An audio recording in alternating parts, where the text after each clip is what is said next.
ఏమైందా కేసీఆర్ గారు జయించాలకు వస్తున్నారని చెప్పంటే నిన్నటి దాకా నిద్రపోయిన ముఖ్యమంత్రి రేవంత్ రెడ్డి గారు ఇవాళ బయలుదేరిండి అని చెప్పి అంటున్నారు.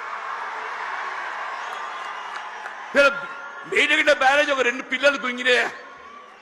SLBC Srisailam left bank canal అని చెప్పి అంటున్నారు.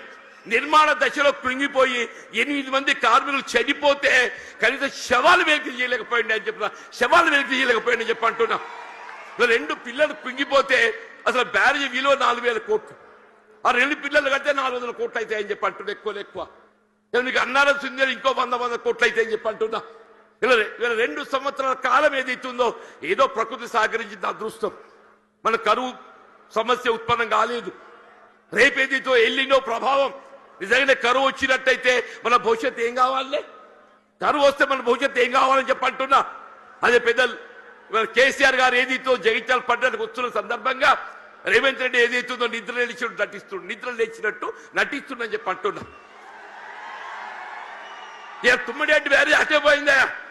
నీకు నిజంగానే సిన్సియారిటీ ఉంటే ఇలా 3 సంవత్సరాలు గడుస్తుందా తుమ్మడిరెడ్డి బ్యారేజ్ నిర్మాణం చేయగలుగుతూ కదా? ఎందుకు చేయలేకపోయినా చెప్పి అంటున్నాను. వీళ్ళు నిన్నటి వరకు ఏదైతుందో వీళ్ళు ఏ కాళేశ్వరం కూళేశ్వరం అని మాట్లాడిండే. అదే కాళేశ్వరం అదే మేడిగడ్డ ఏదైతుందో మన భవిష్యత్తు ఏదైతుందో మనకేది అండగా ప్రాజెక్టే మేడిగడ్డ కాబోతుందని చెప్పి అంటున్నాను. ఇలా మన భవిష్యత్తు రైతాంగమే కానీ ఇలా త్రాగునీటి సదుపాయమే కానీ పారిశ్రామిక అవసరాలే కానీ హైదరాబాద్ త్రాగుండే అవసరాలే కానీ అన్నింటికి ఏదైతుందో అదే మేడిగడ్డ మనకు జీవనాధారం కాబోతుందని చెప్పి అంటున్నాను.